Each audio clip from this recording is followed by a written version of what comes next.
Assalamualaikum warahmatullahi wabarakatuh. Selamat berjumpa di YouTube channel inilah.com di acara Inilah Berita yang menghadirkan berita-berita viral hari ini.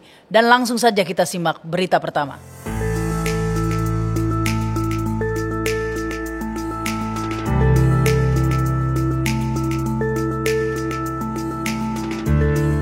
Berita viral pertama hari ini yang ramai dibahas di media sosial ya, yaitu persidangan kasus BTS ya, yang menghadirkan saksi mahkota, yaitu Komisaris PT Solitech Media Sinergi Irwan Hermawan. Saksi mahkota maksudnya di sini adalah terdakwa yang bersaksi untuk terdakwa lainnya, yaitu Johnny J. Plate dan beberapa terdakwa lainnya. Yang menarik dalam persidangan ini, Irwan Hermawan benar-benar buka-bukaan begitu ya. Kalau sebelumnya dia sempat mengaku agak takut untuk buka-bukaan, namun dalam persidangan ini lebih berani dibeberkan kemana saja uang yang telah dikeluarkan oleh Irwan Hermawan ini untuk mengamankan kasus BTS ini. Dalam persidangan terungkap bahwa Irwan telah mengeluarkan dana untuk mengamankan kasus atau menghentikan penyelidikan kasus ini, yaitu sebesar 70 miliar rupiah ini untuk ke Komisi 1 DPR RI ya, diserahkan kepada Nistra yang merupakan staf khusus dari seseorang legislator begitu ya di Komisi 1 DPR. Bukan hanya itu, Irwan juga mengaku telah menyerahkan uang sebesar 40 miliar rupiah kepada seseorang di BPK begitu ya, juga untuk mengamankan kasus. Dan yang menarik di sini dengan gamblang ya, Irwan mengatakan atau mengakui ya bahwa telah memberikan uang juga, menyetor uang juga sebesar 27 miliar rupiah untuk Menpora Dito Aryo Tejo begitu. Nah, dalam persidangan sempat diungkapkan ya, yang Dito yang dimaksud ini adalah Menpora dengan ciri-cirinya badan tinggi besar begitu ya. Dan yang menarik di sini kalau kita lihat kasus ini ke belakang, pada sekitar bulan Juli lalu sebenarnya Menpora Dito sudah secara jelas membantah ya bahwa ada keterkaitan atau menerima uang 27M yang kemudian dikembalikan ke pengacara Irwan Hermawan ini, yaitu Magdir Ismail, dan kemudian oleh Magdir Ismail dikembalikan ke kejaksaan uang 27M. Saat itu disebutkan, tidak disebut dari Dito, tapi mengatakan bahwa uang 27M tersebut dari pihak swasta begitu ya. Namun Dito membantah ada keterkaitan dengan uang 27M yang dikembalikan tersebut. Namun dalam persidangan ini berkata lain ya, kira-kira kita bisa tahu korelasinya. Kita nantikan saja perjalanan kasus ini, meskipun dalam hal ini Menpora Dito Aryo Tejo ketika dikonfirmasi juga masih belum memberikan klarifikasinya. Ini kita simak cuplikan persidangan di kasus BTS kemarin. Siapa yang nerima? Seseorang yang bernama Sadikin. Sadikin. Ya. Berapa, Pak? 40M. La Allah itu. 40M. Betul yang mulia. Diserahkan di parkiran. Uang apa itu? Uang rupiah atau uang dolar Amerika, dolar Singapura atau euro Eropa? Uang asing, Pak. Hah? Uang asing yang mulia. Uang mata asing. Uang asing. Uang apa asingnya? Saya lupa detailnya, mungkin gabungan antara dolar dan Singapura dolar. Oh, Singapura dolar, dolar ya. Amerika sama Singapura dolar. Pakai apa bawanya, Pak? Pakai koper yang mulia. Pakai koper. Penuh koper itu? Penuh yang mulia. Penuh dengan uang dolar? Betul yang mulia. Dari mana saudara tahu itu 40M? Karena saya yang menyiapkannya dengan Pak Irwan. Hah? Saya yang menyiapkannya dengan Pak Irwan. Menyiapkan, menghitunglah. Betul yang mulia. Oh, Pak Irwan ngitung juga. Dari apa tadi? Dari filing kabinet itu. Filing kabinet itu. Iya, betul yang mulia. Hitunglah, ada di Singapura, ada Amerika. Ada lagi, Pak? Uang lain lagi? Enggak, itu aja. Itu aja yang mulia. Jumlahnya 40M. Iya yang mulia. Antar ke Grand Hyatt di parkirannya. Betul yang mulia. Saudara ngantar sendiri apa ada teman? Sendiri yang mulia. Allah, beraninya saudara bawa duit 40M. Sorry saya dengan supir yang mulia. Nah, ya ada supir. Itulah. Ya. Logikanya nggak masuk juga, Pak. Kalau saudara sendiri ada pingsan saudara di jalan, mobil digarangin orang, dapat aja orang 40M. Kan begitu. Pasti ada temannya. Betul yang mulia. Dan lagi pula memastikan orang itu nerima, kan gitu, Pak. Kenapa berdua? Gitu. Ada yang nyaksikan satu, kecuali dua itu kabur habis itu lain cerita. Kan bisa jadi Pak, lihat uang 40 M. Yang nerima satu orang atau banyak orang? Satu orang yang mulia. Orang. Namanya Sodikin. Iya. Itu katanya orang dari BPK itu. Iya, yang mulia. Ya. Saya tanya ke Pak Irwan. Jangan salah-salah ngomong saudara. Ada BPK, ada PPK, ada siapa? Yang saudara tangkap siapa? Yang BPK. BPK. Iya. Saya sih dapat cerita dari Pak Anang bahwa beliau mendapatkan tekanan-tekanan tertentu karena terkait proyek BTS yang terlambat dan sebagainya. Jadi selain yang dari Jamie juga ada dana lain yang masuk, namun penyerahan kepada pihak-pihak tersebut dilakukan oleh Windy Purnama. Siapa? Oleh Pak Windy. Windy. Ya. Saudara nggak bisa sebut orangnya. Belakangan di penyidikan saya mengetahui namanya Pak Nistra setelah diberitahu oleh penyidik. Siapa? Dari BAP-nya Pak Windy. Siapa? Namanya Nistra, tapi Pak Windy lebih mengetahui. Siapa? Aduh. Siapa Windy? Iya, baik Pak. Jadi mungkin perlu saya sampaikan yang mulia. Jadi saya mendapatkan nomor telepon dari Pak Anang. Saya nomor telepon seseorang namanya Nistra. Siapa? Nistra. Nistra. Iya. Nistra itu siapa? Saya juga pada saat itu Pak Anang mengirimkan lewat sinyal itu Pak, itu adalah untuk ke-1 katanya gitu ya, ke-1. Apa? K1. K1 itu apa? Ya itu makanya saya tidak tahu Pak. Makanya saya tanya ke Pak Irwan yang mulia. K1 itu apa? Oh katanya Komisi 1 gitu Pak. Apa? Komisi 1. Komisi 1. Iya.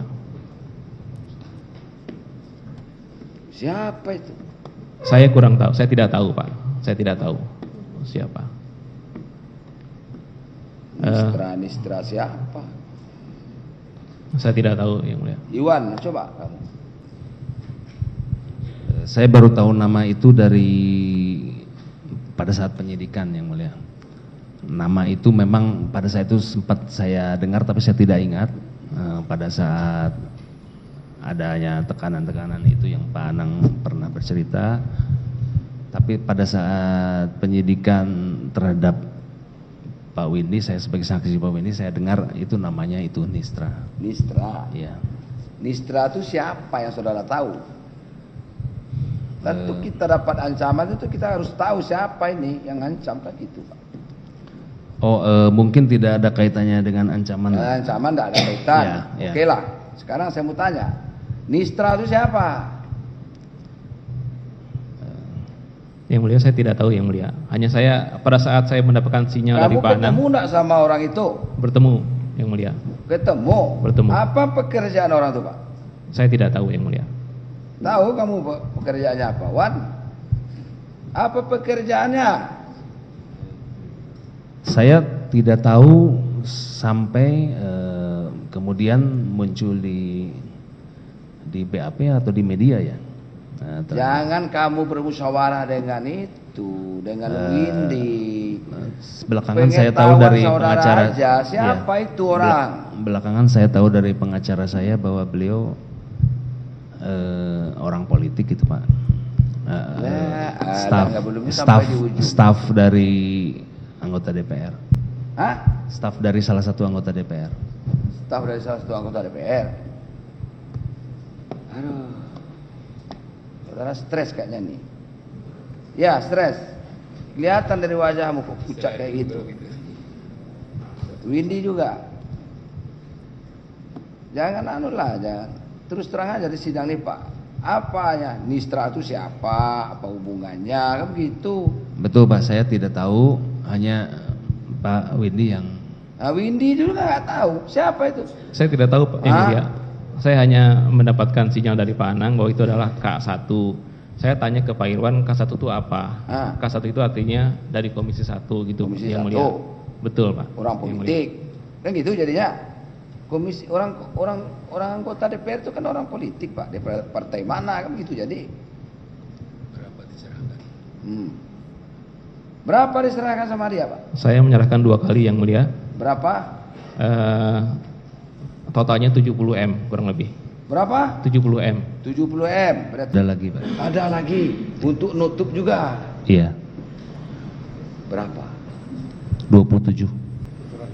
27M. Iya. Siapa itu Pak? Pada saat itu saya tidak menyerahkan langsung, tapi Sama siapa? saya titip ke teman yang namanya Resi dan juga Sama? lewat Windy juga. Ya. Lewat Windy. Ya. Titip sama siapa? Yang terakhir namanya Dito. Dito. Ya. Dito apa?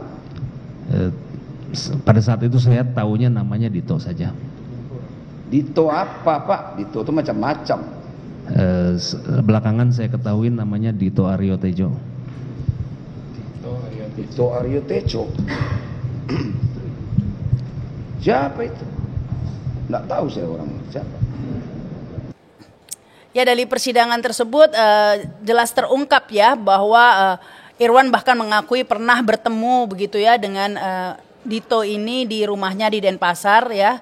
Telah diberikan uang 27M dengan 2 kali pemberian begitu ya. Dan dari persidangan itu terungkap, bayangkan ya, ada 70M diberikan kepada Komisi 1 DPR, 40M untuk BPK dan kemudian 27M untuk Dito. Nah ini yang menarik, siapakah Dito begitu ya? Kok sampai diberi uang sebesar 27M, bukan kecil? Apa kekuasaannya? Apa jabatannya hingga bisa dianggap membantu untuk menghentikan penyelidikan kasus BTS. Nah, inilah yang diharapkan banyak orang akan mengungkap siapa pihak di belakang Dito ini. Karena saat itu Dito bukan siapa-siapa ya, karena Dito bahkan belum menjabat sebagai Menpora. Saat itu Dito hanyalah politisi muda dari Partai Golkar yang juga adalah staf khusus dari Menteri Koordinator Perekonomian Erlangga Hartarto yang juga Ketua Umum Partai Golkar. Siapakah tokohnya? Nah, di balik Dito Aryo Tejo ini. Nah, ini yang harus diungkap ya, karena kalau Dito sendiri disangsikan ya bisa menghentikan kasus, pasti ada tokoh-tokoh besar di belakang Dito ini ya. Diharapkan dalam pengungkapan kasus BTS ini terungkaplah semua pihak-pihak yang terlibat ya, yang menerima dana baik itu mengamankan kasus maupun proyek BTS itu sendiri.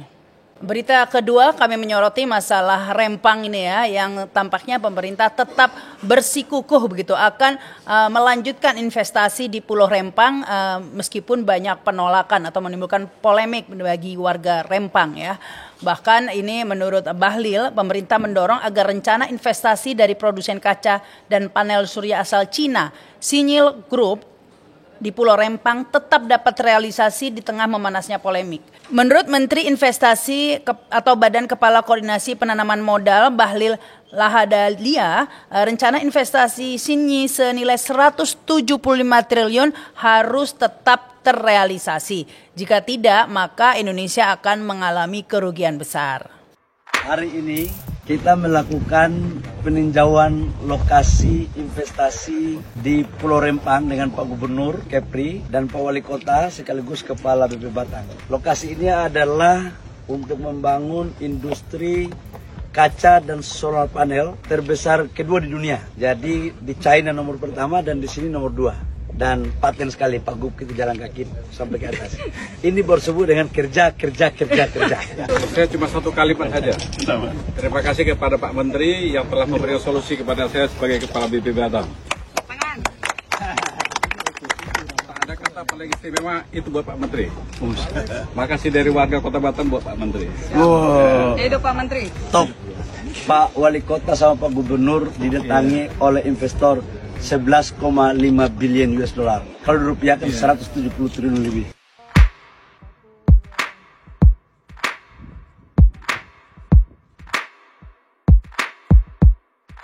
Mengenai warga yang menolak untuk direlokasi, menurut Bahlil itu akan dibicarakan lebih lanjut. Bahkan warga tidak akan direlokasi ataupun digusur, namun hanya digeser saja.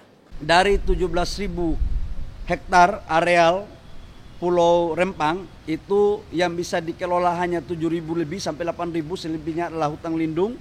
Dan kami fokus pada 2.300 hektar tahap awal untuk pembangunan industri yang sudah kami canangkan tersebut untuk membangun ekosistem pabrik kaca dan solar panel. Dalam pertemuan kami beberapa hari lalu dengan tokoh-tokoh masyarakat di sana, saya datang sendiri di Rempang selama 2 hari dan menemui masyarakat di sana. Dan alhamdulillah kami telah melakukan solusi bahwa posisi Rempang itu bukan pergusuran, sekali lagi. Yang kedua, bukan juga relokasi, tapi adalah pergeseran.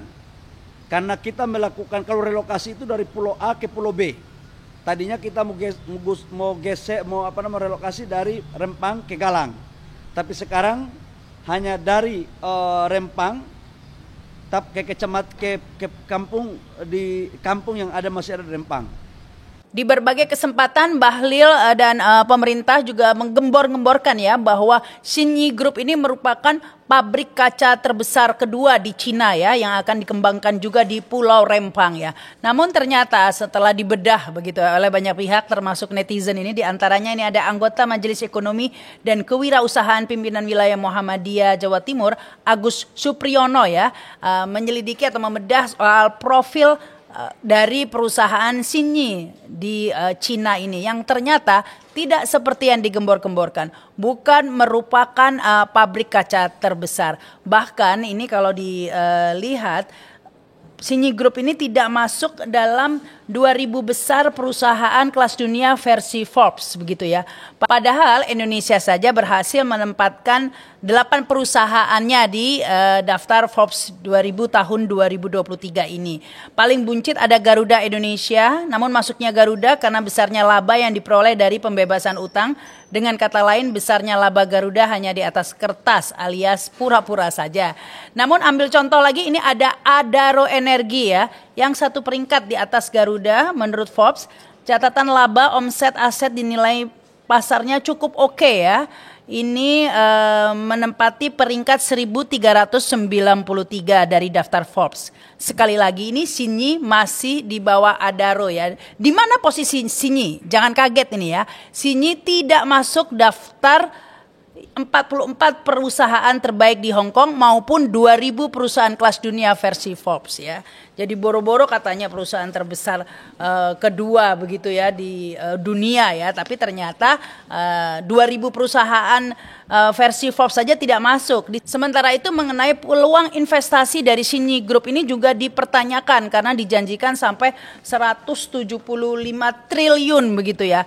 Padahal ya kalau dinilai posisi kas dari Xinyi Group ini hanya 3,2 miliar Hong Kong dolar atau setara 6,3 triliun. Sangat jauh dari rencana Xinyi Glass investasi di Rempang Eco City senilai 174 triliun ya. Padahal dana kas tidak bisa diambil semuanya untuk investasi atau ekspansi karena dibutuhkan untuk menjaga operasional perusahaan. Dengan total biaya sekitar 45 triliun setahun, nilai kas itu hanya setara kurang lebih 1,5 bulan total biaya perusahaan.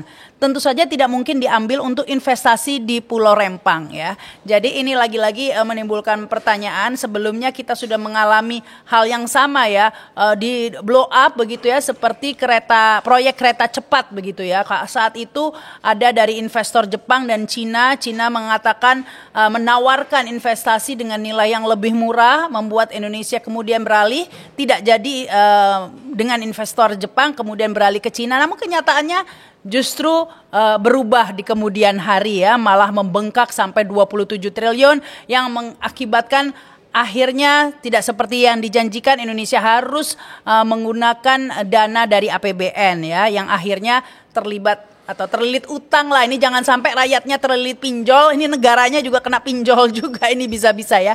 Nah apalagi ditambah dengan proyek ini lagi yang sudah mencurigakan ini ya dari awal ya.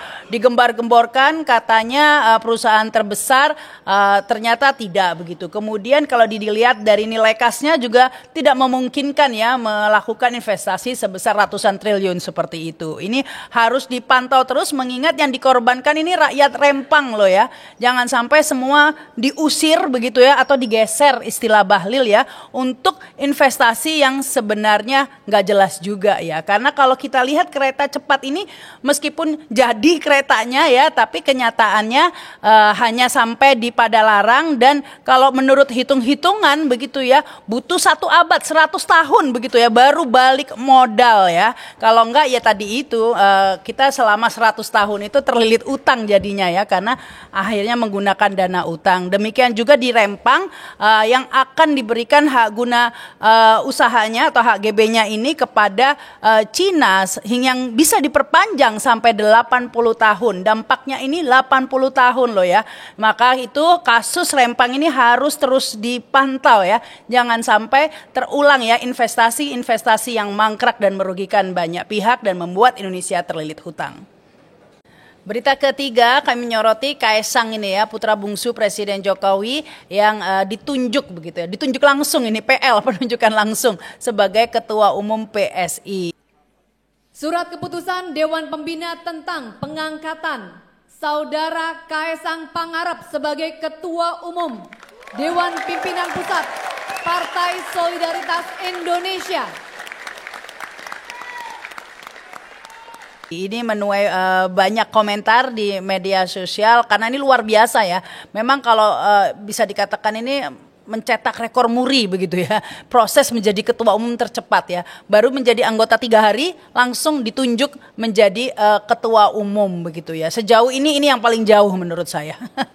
Bayangkan ya, kalau biasanya akan melalui Munas atau minimal voting lah ya, atau kongres dan lain sebagainya. Tapi ini ya langsung tunjuk aja begitu ya. Kata ya, di media sosial ini banyak yang komentar katanya pemilihan ketua kelas saja masih pakai voting begitu ya. Tapi ini memang benar-benar di luar tradisi demokrasi di Indonesia ya. Seperti ya memang semuanya sudah berubah ini secara terang-terangan begitu ya. Seperti diduga banyak orang jangan-jangan ini memang PSI ini miliknya Presiden Jokowi begitu ya. Jadi ini sebenarnya bukan ditunjuk tapi dikembalikan kepada yang punya begitu. Seperti kata Giring beberapa waktu lalu ya, akan mengembalikan PSI kepada pemiliknya, yaitu orang muda katanya ya. Ternyata orang mudanya ini Kaesang rupanya. Ya, tetapi lepas daripada itu memang Jokowi memerlukan kendaraan politik ya jika ingin terus melanggengkan kiprahnya ini di dunia politik, terutama bagi keluarganya juga. Namun yang menarik karena pilihannya adalah PSI ya. Ini menunjukkan sudah benar-benar keterpecahannya begitu ya dengan PDIP ya. Apalagi PDIP ada aturan dilarang satu keluarga berada di partai yang berbeda. Tapi menurut Kaesang tidak ada peraturan yang dilanggar karena di kartu keluarganya memang cuma ada Kaesang dan istrinya saja. Jadi kalau Jokowi sudah menjadi anggota atau kader PDIP ini tidak masalah jika Kaesang menjadi ketua umum di PSI ya. Jadi nggak masalah ya meskipun Jokowinya dan juga Gibran ini masih menjadi kader PDIP tapi kemudian Kaesang menjadi ketua umum PSI. Nah kita nantikan saja ini selanjutnya kiprah atau manuver-manuver Jokowi sekeluarga begitu ya di dunia politik menjelang 2024 ini, karena orang menantikan kejutan berikutnya yaitu siapa lagi nih kalau Kaesang sudah dapat jatah ketua umum partai. Nah ini Gibran ini yang sudah banyak suara yang mengatakan bahwa Gibran akan menjadi cawapresnya Prabowo. Ya memang karir politik anak-anak Jokowi ini benar-benar mulus ya, sat-set begitu kalau kata anak sekarang ya. Tapi ya nggak usah ngiri lah kalian. Kalian kan bukan anak presiden. Berita keempat masih ada kaitannya dengan berita ketiga tadi ini sebenarnya. Ini tentang pernyataan Mahfud MD yang mengatakan bahwa MK tidak berwenang mengubah batas usia capres dan cawapres. Seperti kita ketahui ada gugatan ke Mahkamah Konstitusi ya tentang batasan usia capres dan cawapres ya. Yang sebelumnya batas usia cawapres itu minimal 40 tahun. Nah ini digugat menjadi 35 tahun ya. Tentu saja banyak yang mengaitkan bahwa ini untuk memuluskan jalan Gibran sebagai cawapresnya Prabowo. Apalagi pihak penggugat ke Mahkamah Konstitusi itu salah satunya dari PSI. Nah ini benang merahnya sudah terlihat ya, bahwa memang ini untuk memuluskan Gibran sebagai cawapres. Namun yang menarik ini Mahfud MD mengatakan enggak bisa.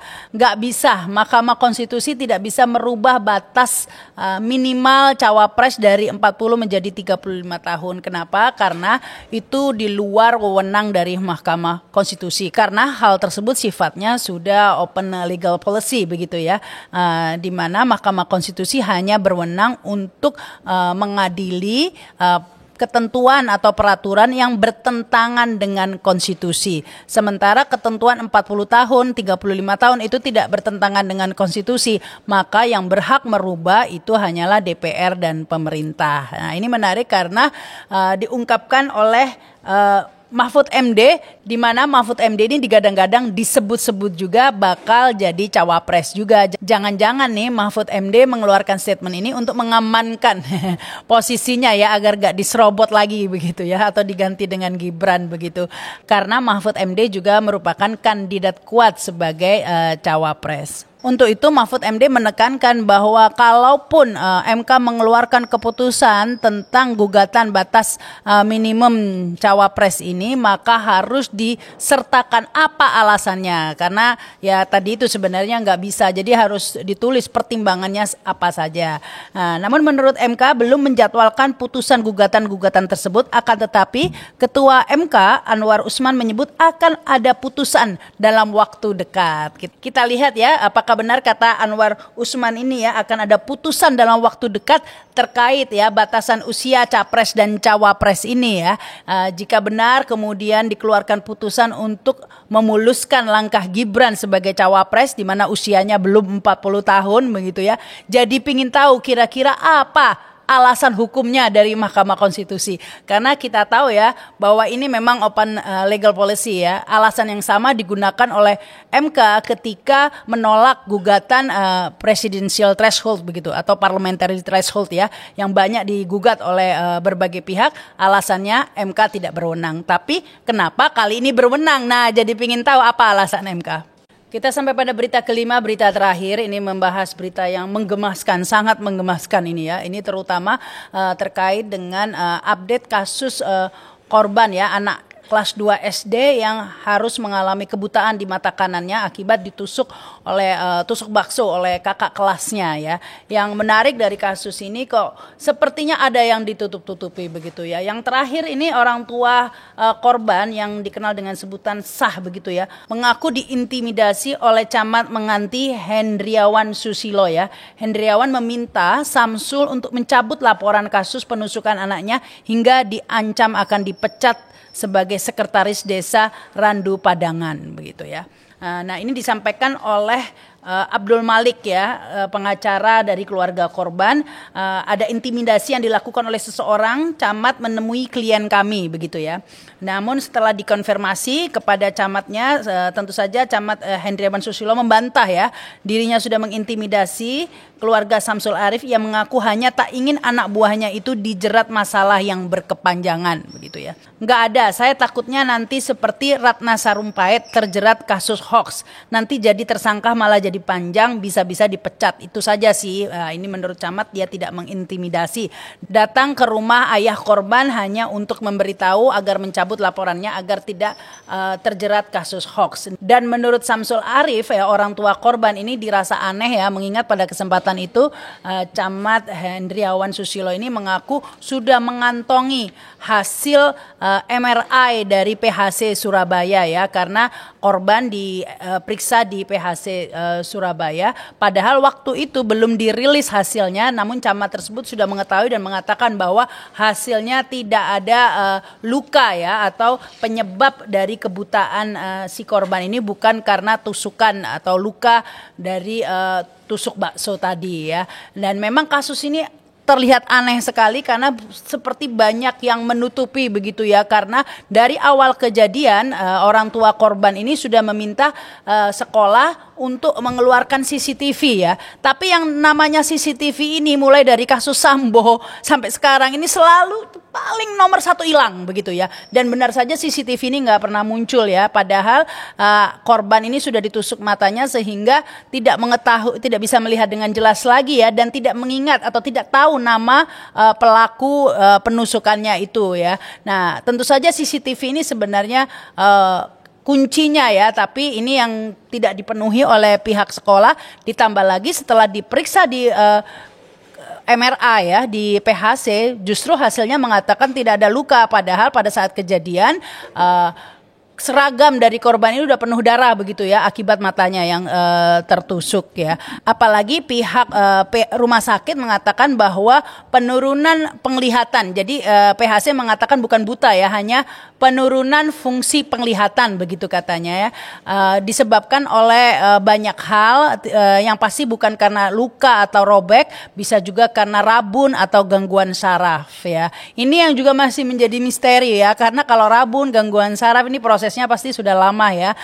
Namun nyatanya si korban ini mengalami kebutaan ya, kalau menurut orang tuanya secara mendadak ya. Tiba-tiba saat ini sudah tidak mau sekolah, anaknya sudah 1 bulan, selain karena trauma juga merasa sudah tidak bisa membaca dengan jelas lagi. Nah, ini harus diusut tuntas ya, jangan sampai ada sambo-sambo kecil lainnya.